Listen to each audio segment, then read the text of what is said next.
அண்ணாமலை என்ன முடிவில் சார் இருக்காரு? குறிப்பாக அவர் கடந்த காலங்களில் அதிமுக எப்படி விமர்சனம் பண்ணாருன்னு தெரியும். இன்னைக்கு வந்து எடப்பாடி பழனிசாமி அவர்களை முதல்வர் ஆக்கணும்னு சொல்லியிருக்காரு. அமித்ஷா சொன்னதன் காரணமாக நான் அமைதியாக இருக்கேன் அப்படிங்கிறாரு.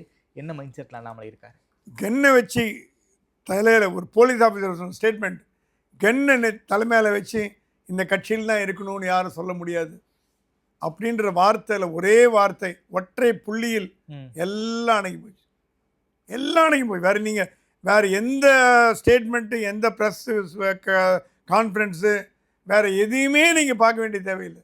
ஒரு லைன் கன்னை வச்சு என்னை கட்சியில் யாரும் இருக்கும்படி நிர்பந்தப்படுத்த முடியாது அப்படின்ற அவர் சொன்ன அந்த ஒரு வார்த்தையில் அவருடைய எதிர்காலமே அடங்கிது. புதிய கட்சியா? புதிய கட்சி. அண்ணாமலை எலிவேட் ஏன் நடக்கலைங்கிறத இப்போ கேள்வி ஓடிட்டுருக்கு, ரொம்ப நாளாக ஓடிட்டுருக்கு. ஏன் எலிவேட் பண்ணலன்னு அதுக்கு 1000 காரணம் டெல்லி சொன்னால் கூட அது நம்ம திருப்திகரமாக எந்த பதிலும் கிடைக்கல.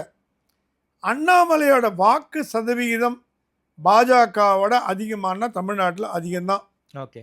அண்ணாமலை பாஜக minus Annamalai is equal to NOTA அப்படின்னு ஒரு பாஜக தலைவர் என்கிட்ட சொன்னார். பழைய திருப்பி பேக் டு ஸ்கொயர் ஒன் போகக்கூடிய அளவுக்கு பாஜக தமிழ்நாட்டில் அண்ணாமலை இல்லைன்னா போயிடும். இது டெல்லி பாஜகவுக்கு தெரியும், தமிழ்நாடு பாஜகவுக்கு தெரியும், முக்கிய பாஜக தலைவர் அத்தனை பேருக்கும் தெரியும், ஸ்ட்ராட்டஜிஸ்ட் பிஜேபியை இயக்கும் ஸ்ட்ராட்டஜிஸ்டுகளுக்கும் தெரியும். தெரிஞ்சு கூட அவங்க என்ன நினைக்கிறாங்க, நம்ம அதிமுக கூட்டணியில் இருந்தால் ஈஸியாக ஜெயிக்கலாம் அப்படின்ற ஒரு தவறான கண்ணோட்டத்தில் இருக்குது. அதிமுக கூட்டணிக்கு ஓட்டி போடுவேன், அதிமுகவுக்கு போடுவானே தவிர பாஜகவுக்கு போடுவான்னு என்ன கேரண்டி? ஏன்னா ஆன்டி மோடி எதிர்ப்பு கம்ப்ளீட்டாக துடை தெரியப்படவில்லை.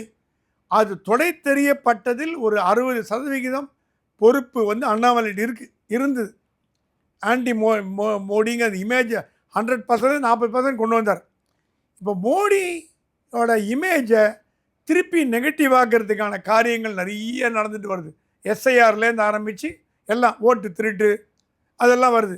அதுக்கு பதில் கொடுக்கறதுக்கு தமிழ்நாடு பாஜகவில் யாருமே சரியான முறையில் பதில் கொடுக்கல. அண்ணாமலை இப்போ என்ன பண்ணுறாரு, இப்போது வெயிட் அண்ட் வாட்ச் அப்ரோச் பண்ண ஆரம்பித்தார். அவர் பேசுகிறார், ப்ரெஸ் கான்ஃபரன்ஸில் பேசுகிறார், கோயம்புத்தூரை பற்றி பேசுகிறார், எல்லா பற்றியும் பேசுகிறார், எல்லா சப்ஜெக்டும் பொதுவாக பேசுகிறார தவிர பாஜகவை ஆதரித்து எங்காவது முழு மூச்சாக பேசுகிறாரான்னு கேட்டு பாருங்க. இல்லை, எனக்கு தெரிஞ்சு இல்லை. ஸோ புதிய கட்சி முடிவில் அண்ணாமலை இருக்கார். 2 மாதம் பொறுத்து அதுக்கு உண்டான அறிவிப்புகள் வரும் தோணுது. டெல்லி